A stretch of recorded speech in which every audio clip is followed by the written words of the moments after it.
Welcome back to Family Fun and Lifestyle. Today we're going to make 3-ingredient peanut butter cookies, and I'm going to tell you these are super yummy, super delicious, and they are only 3 ingredients. We've got our peanut butter, we got an egg, and we got some sugar. And then I'm using a mixing bowl or a hand stand mixer. You can use a hand mixer to mix this up, or a stand mixer if you are looking in the market for a stand mixer. I'll link up ours down below from Amazon. We love it and we use it all the time. Also, you're going to need your cookie sheet, and you're going to want to set your oven to 350 degrees, but you will need to put these in the refrigerator for at least 10 minutes to harden the dough up, or possibly I put them in for 30 minutes. So let's get started on cooking. Here is my stand mixer. I'm just going to add in the ingredients. I did get this recipe from Rich and Delish. I changed it a little bit. Initially, I'll link up the original recipe down below. I'm using peanut butter with sugar, and you can see I actually got some sugar in this peanut butter, which I was very disappointed. I don't know why. I must have gotten a good deal at Trader Joe's for this peanut butter, because I normally, when I get peanut butter, it's just peanuts, salt. That's it. There's no additional oils. There's no additional sugars. This one had sugars, so I actually changed the amount of sugar that I'm putting in. So we're going to put in 1 large egg, 1 cup of peanut butter, and I'm going to go ahead and eyeball it, but more like closer to a little bit under 1/2 cup of sugar. This recipe with those changes made 14 cookies. And again, you can find the full recipe at Rich and Delish, which I will link up down below with the actual recommended measurements from that recipe. I will link it up down below. Now this is just 3 ingredients. I can say that you can add additional peanuts to this recipe if you wanted to, chocolate chips if you wanted to, but that may change the dynamic. If you'd like to see me try some variations on this recipe, let me know in the comment section below. How would you change up the recipe? Like I said, I changed it a little bit. It's pretty close to the recipe from Rich and Delish, but if you want the actual measurements, go and give that creator some credit and look at their recipe. So we're gonna go ahead and mix this up in the mixer. I'm just adding in right now what I'm doing is adding in the sugar and the peanut butter. My daughter is gonna help me as well, and then we'll go ahead and get it all mixed up together.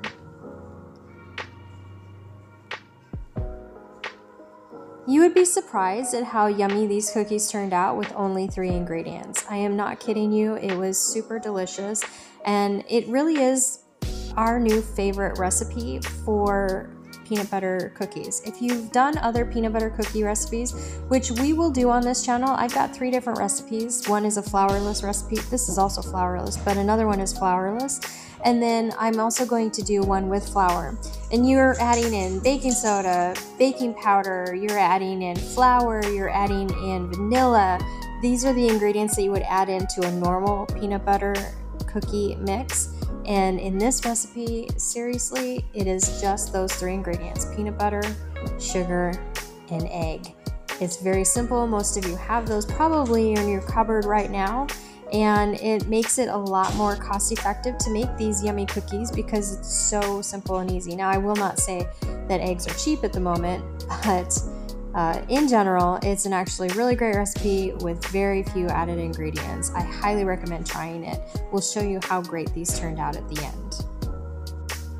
If you like recipes or home cooking, then definitely check out all the other recipes that we have on our channel. I do a lot of chit chat while I'm making them, and I talk about various things about the ingredients and those kind of things to kind of keep you posted as to what's going on while we're making the recipe, but I try to keep them short and sweet, usually around 5 to 10 minutes for the videos, because I do want to respect your time. The biggest thing here is that I talk about home cooking and how, if you are cooking with love for your family at home, they are never going to find a better meal in a restaurant, because you know what they love, what they enjoy eating, and you're making food to their taste, and it's just, the food at home is just so much better. Now what I'm doing, before they put this in the fridge to harden or chill for at least 10 minutes, sometimes 30 minutes, but at least 10 minutes, I'm making these into little round balls, and I'm going to use those little round balls when I put them on the tray to put them in the oven. So basically I'm chilling these to harden them. If you don't chill these without the flour and the other ingredients, they will, if you bake them without chilling, it's going to make them spread across the pan, and you're not going to have cookies. So you definitely don't want to miss this step. It's important to make sure that you chill them. It's a lot of fun when you get the kids involved and you're rolling them into balls too. So we're going to roll these up, and then we're going to put them in the refrigerator for 10 minutes at least. I say more 30 minutes, but at least 10 minutes. And then we'll show you the rest. Okay, so now that the cookie dough has been in the fridge for at least 10 minutes, maybe 30 minutes, I'm going to go ahead and place them on the cookie sheet, and then we're going to do the crisscross. Now, most of us know how to do the crisscross, but in case you are unfamiliar with crisscross, I'm showing my daughter how to do it too. It basically, you want to take a fork and go in a cross. Press down on the cookie ball with the fork to make the indentation of the fork prongs, and then go the opposite direction in a cross, and you're going to create that crisscross tic-tac-toe look that we all know and love. I'm using a small fork because these cookies are not going to get super big. They will actually, because we put them in the refrigerator and we chilled them, they're going to keep this shape. They might get a little bit bigger, but the chilling will make sure that they keep the shape, and they're not going to get much bigger than that. So when you separate them out, you want to make sure that you've got a little space in between each one like this for them to grow a little outward, but they're not going to grow very far outward. In fact, they're pretty much going to stay that shape as you cook them. You're going to cook these at 350 degrees from 10 to 12 minutes.